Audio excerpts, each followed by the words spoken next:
Well, I gave myself a pretty tough act to follow. I would like to give a hand to our students for reminding us why we're here.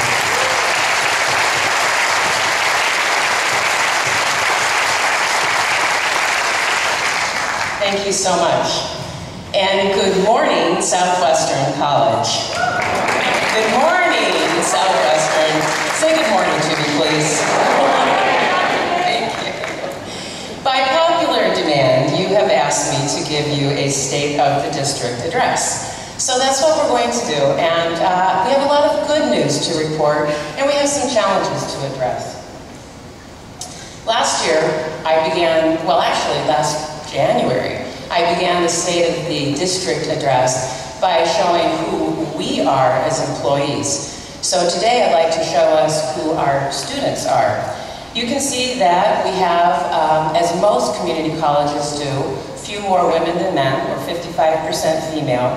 You can see, as most community colleges, our students tend to be younger. We have over 18,000 that are under 25. Oh, well, is that correct, Lillian? Sorry, got the colors reversed. The blue is the younger. And you can also see on the pie chart to the right that we are 52% Latino students, and we are very proudly a Hispanic serving institution.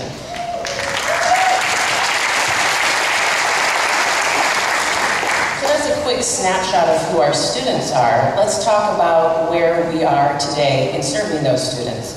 I'd like to talk about 5 things in our State of the District address this morning.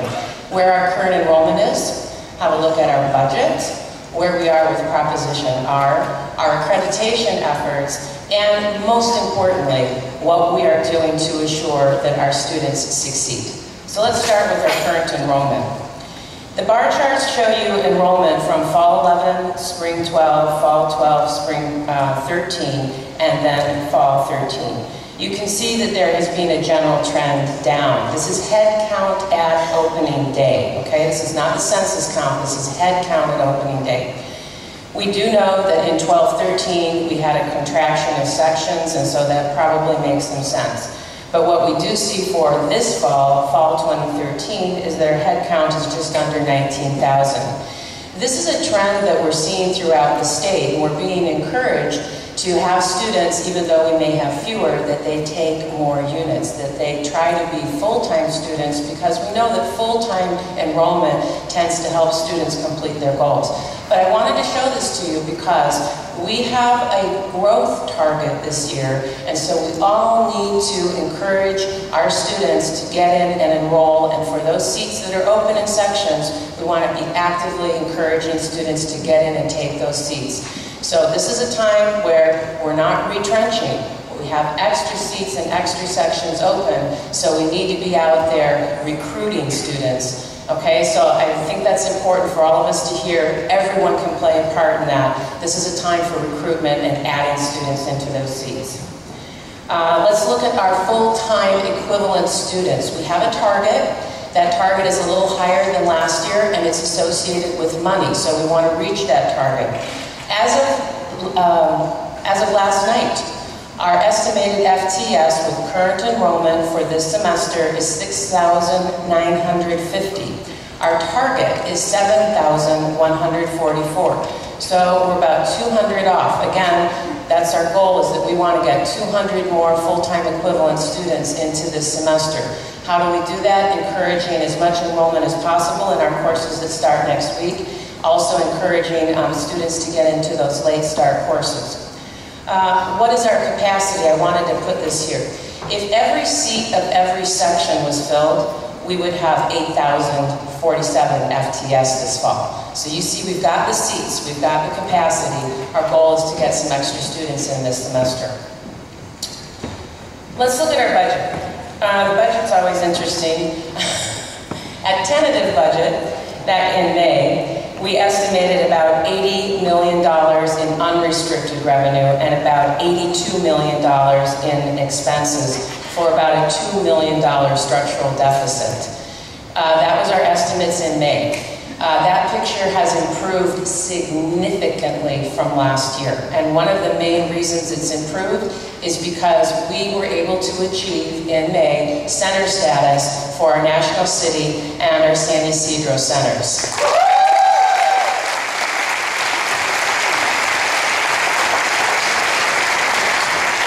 That center status comes with $2 million ongoing revenue, so that has significantly improved our financial picture.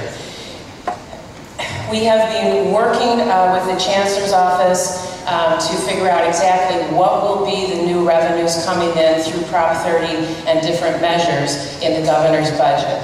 We're estimating about $82 million in revenues and about $83 million in expenses. These are estimates. We're still working on exactly what those numbers are. So right now we're looking at about $1 million deficit. This deficit is significantly smaller than it would be thanks to the efforts that we've made working with groups on taking pay concessions this year. And I do want to acknowledge and thank CSCA for our negotiated agreement and for the successful meet and confer process with confidentials and management team, because that has helped us reduce the expense. We continue to negotiate actively with SCEA because we all want to be partners in correcting this deficit and correcting our financial picture so that we are a healthy and robust district. And I believe we are going to get there. It's going to take efforts on all of our parts, assuring that we have got enrollment, hitting our FTS targets, and assuring that we contain our expenses. I'd like to go to the next slide. The adopted budget is being worked on right now. What I gave you were really macro level estimates. September 4th is the adopted budget workshop. I encourage you to come.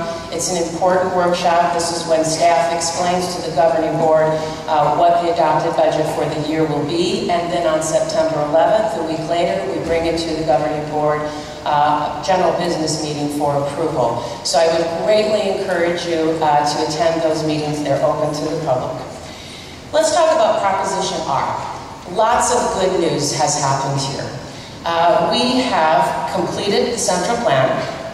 We have completed our practice fields. We ribbon cutted those fields in May. It was quite an experience. They're beautiful fields. We've already started renting them out, and we've already started playing our own athletes on those fields. And you'll recall that we took a pause with Prop R, and we said we need to reevaluate what we're doing. And we set a goal to create a new educational master plan and base a new facility master plan on that. And we succeeded with that. We did that on time. We have a new educational master plan. We have a new facility master plan. They have been completed and they have been accepted by the board. Where are we now? Well, we had a bit of a setback with our field house classroom because we had a water abatement issue. I didn't realize that 50 some odd years ago there was a canyon running through the Chula Vista campus. We have corrected the water issue, and so the field house classroom and the stadium, they're back on track, and we hope that next fall we are going to have faculty and students in those facilities. We also are in the process, okay great, let's go. I know Terry Davis is really excited for that.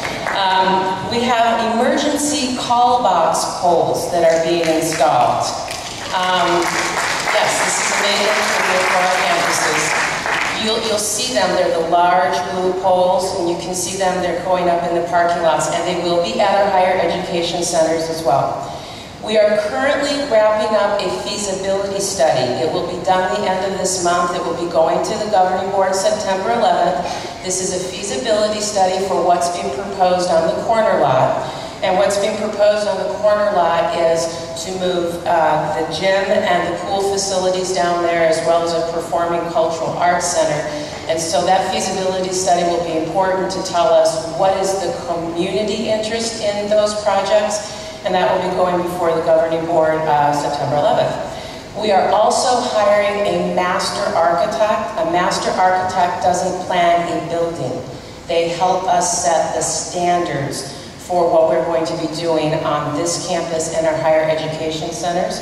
And that should be coming to the governing board again September 11th. And We had put on hold the National City expansion while we redid our facility master plan. Well, the plan is done, and National City is moving forward.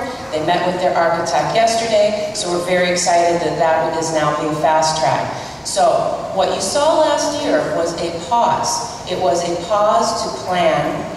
We have done that. What you're going to see this year is a kickstart. We now have to move very actively, so you are going to see a lot of architects coming on board, and you're going to see groundbreaking. So this is very exciting for us. Proposition R is definitely back on track.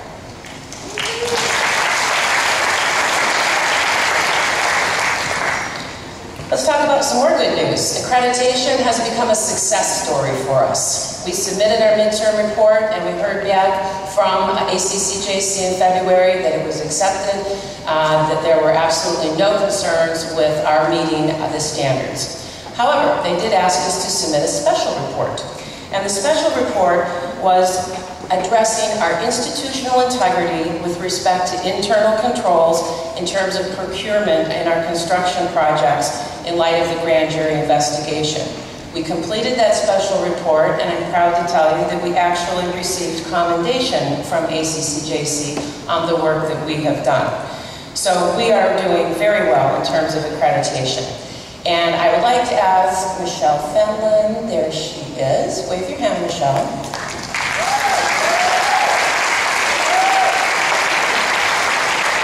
You all know that Michelle does a fabulous job in supporting accreditation efforts here at Southwestern with Dr.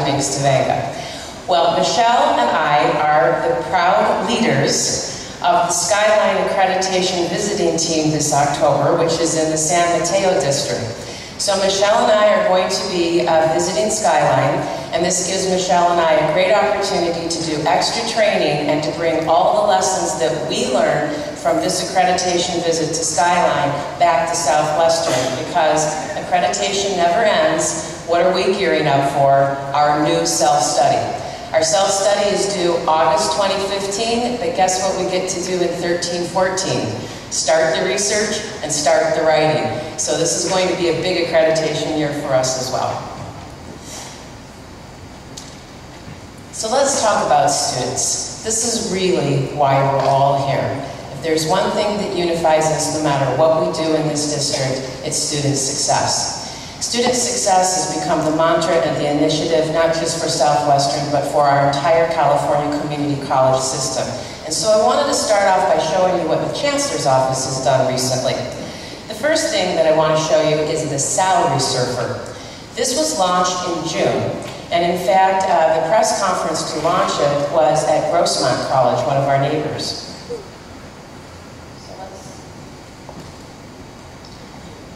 This is what the Salary Surfer looks like. What is this? This is a tool for our students to go in and look at what will I make once I complete this course of study? What will I earn in this profession? So let's have a look.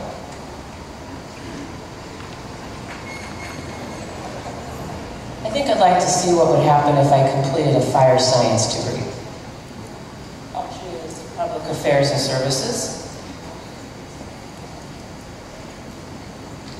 And if you look at fire technology degree, you see that the average income students were making 2 years before completing that degree was a little less than $20,000 per year. You see that 2 years after completing their degree, they're now making over $44,000 per year. And you see that 5 years after completing their degree and working in their field, they're making almost $60,000 a year. So you see what kind of tool this is for students. It shows them the direct benefit of what their education can bring them in terms of employment. So I think this is a great tool, and I'd like to encourage you as faculty members and staff members, have a look at it and make sure that your students have a look at it.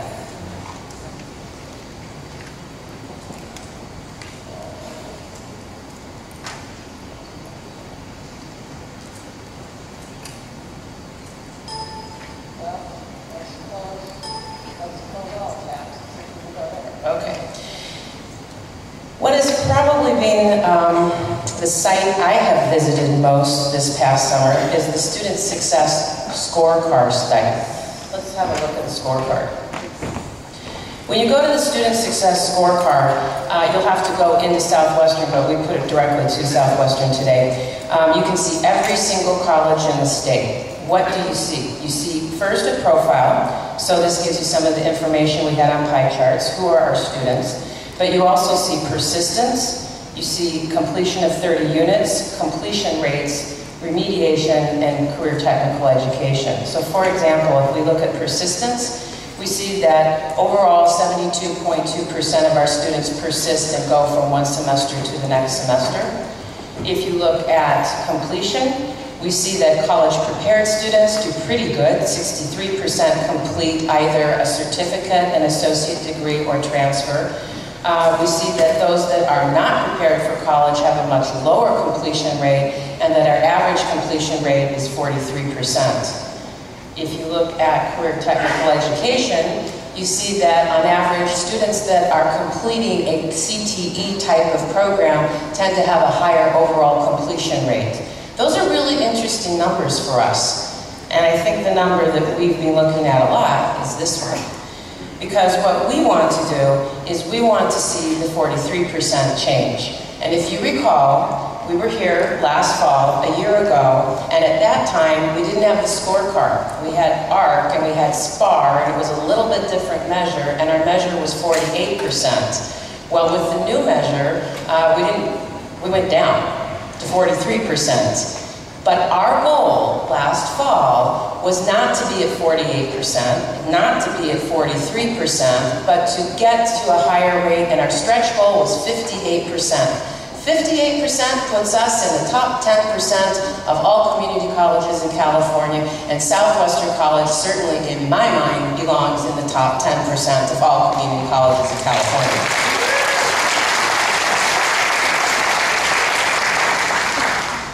So that's our goal, is to get there. We're going to be talking about how we get there. And I'd like to show you some really good news in terms of what we're doing. Part of this scorecard is transfer. So let's just look at what's happening with transfer.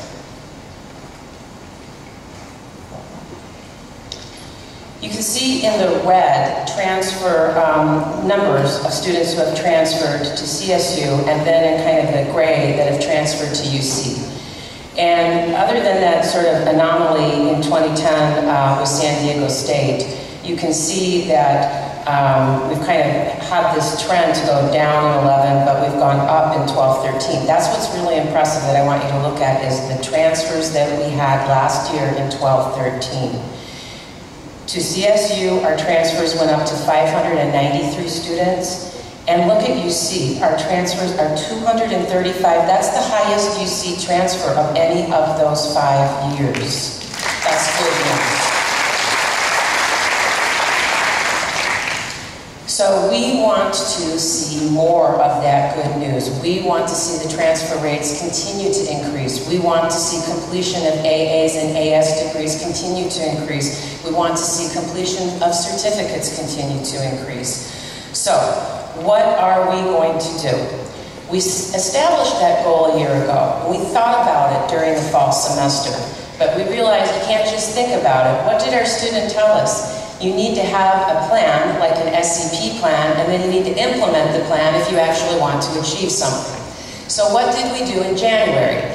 In January, we all went into sessions after our opening day activity right here in the gym, and we worked in cross-disciplinary groups to review what we could do to improve student success. And we talked about the 6 student success factors. A strategy that will improve student success must have students directed, having a plan, focused, students must be nurtured, they must be engaged, they must be connected to their college, and they must be valued.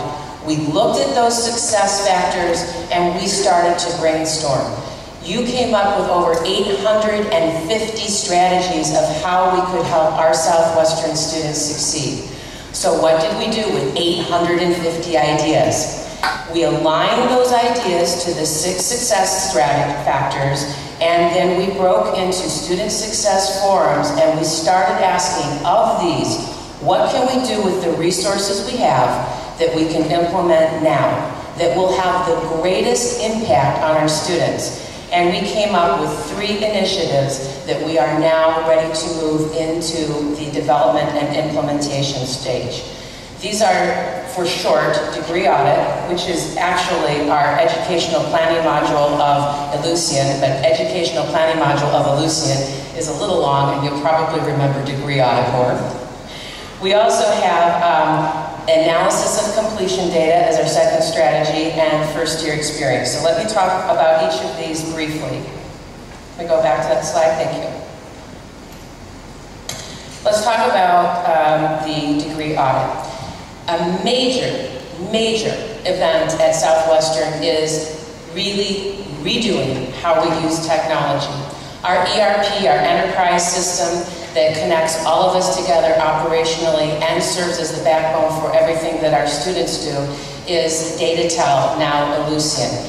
We have had Ellucian consultants here. We have been working in work groups to re-implement Ellucian. And one of the things is the student educational planning module. This is incredibly important. Part of that is the degree audit system.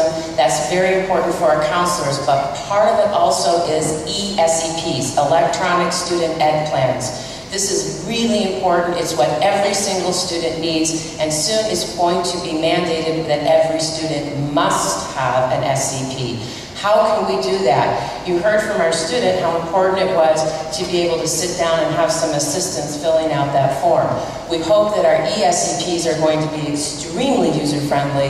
They're going to allow the students to get in, and on the fly, they're going to be able to start asking questions. What if I change my major from fire science to police? What will I have to do? How long will it take me to get out?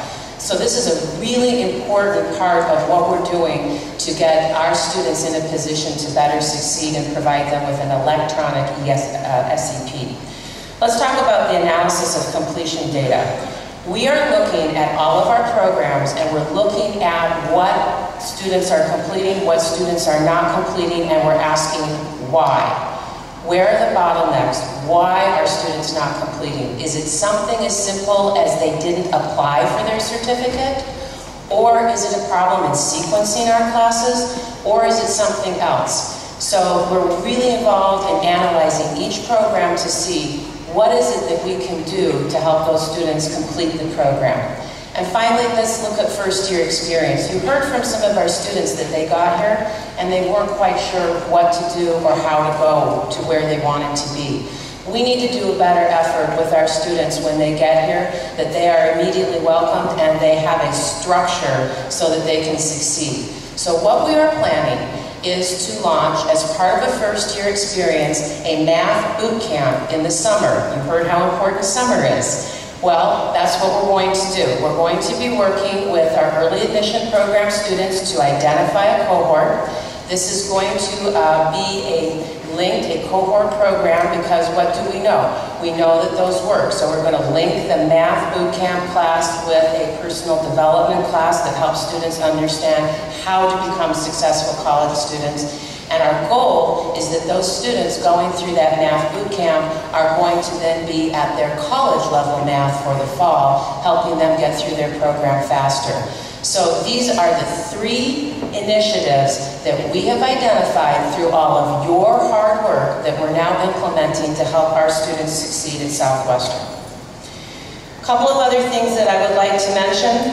The Student Success Act of 2012 means that there are legislated things we have to do. One of these is enrollment priority. The legislation assured that all first-time students would get enrollment priority. Southwestern's already been doing that, but what's new? In order for our students to maintain their enrollment priority status, they must have the core services, and these will be measured. The core services are orientation, assessment, and student ed plans. Again, that's why that degree audit educational planning module is so important to us. Funding will now be based on the delivery of these services, and every first-time student, in fact, every continuing student, will need to have these services provided. And the funding will be based on these services. That will roll in 2015. So what are we doing now? What we're doing now is making sure the services are in place. We have a plan so we know how to roll them out to all students and how to measure the delivery of those services. And then I thought it would probably be important for you to know in the State of the District address, what am I doing personally to support student success? There are three main things that I'm doing. One is improving our relations with our K-12 partners here in the region, particularly with the Sweetwater Union High School District. We're working really closely to improve relations with them and more closely articulate our English and our math curriculum. I think that's incredibly important so that students coming in from Sweetwater are going to be coming in closer to the college level and at college level. Next, I'm working very strong to maintain our transfer relations, and of course, with San Diego State and UC San Diego. One of the ways I'm doing that is I'm serving as the president of the SCORECARD organization this year, which is the organization of all community colleges in San Diego and Imperial counties, and all the CEOs meet every month. So I really feel that as the president of that organization for this year, one of my goals, of course, is to promote Southwestern and to assure that those transfer paths are accessible for our students.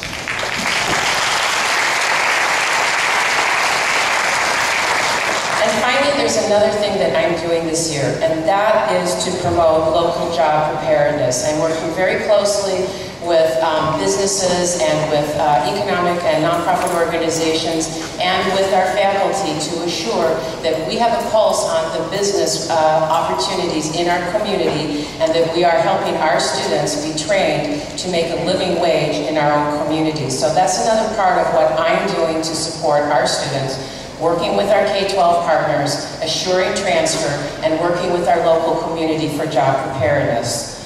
Let's look at one other thing that's happening that's really important for student success, and I'm happy that the faculty are here this morning to hear where we're at with SB 1440 or the TMC, Transfer Model Curriculum Degree effort. You know that this was legislated a few years ago. We had a few hiccups with San Diego State, but everybody's on board now. And now we're hearing a new acronym. It's ADT. Associate Degree for Transfer. What's an Associate Degree for Transfer? It is an AAT, Associate of Art for Transfer, or an AST, Associate of Science for Transfer degree that follows a transfer model curriculum. Why all the acronyms and why is it so important? This is the way our students get local priority transfer into San Diego State. It is the only way they get the local priority now. That's why it's so important. So our students need to have these degrees. We have a target.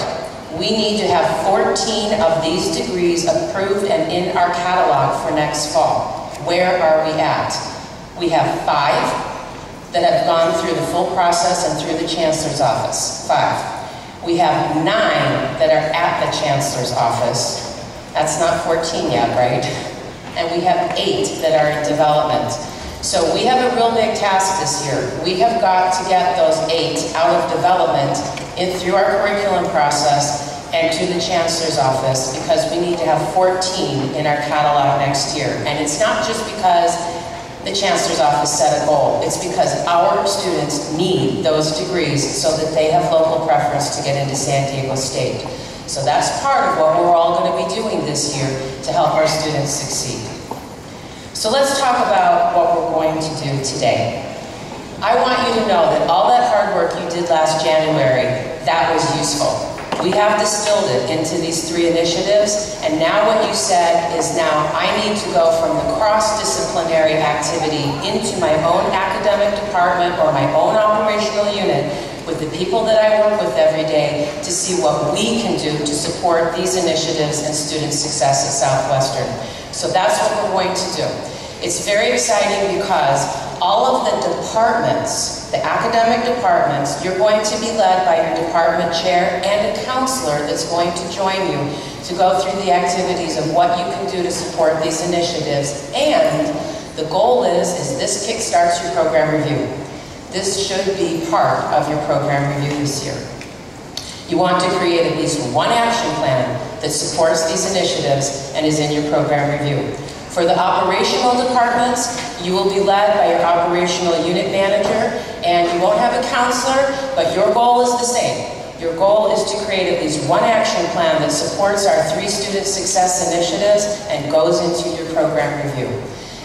I can't tell you how much work you have done this past year and how incredibly important it is, but I want to thank you all, because every single one of you, no matter what you do at Southwestern, it impacts our students. And that's what the goal that we have, to impact them positively, to help them succeed.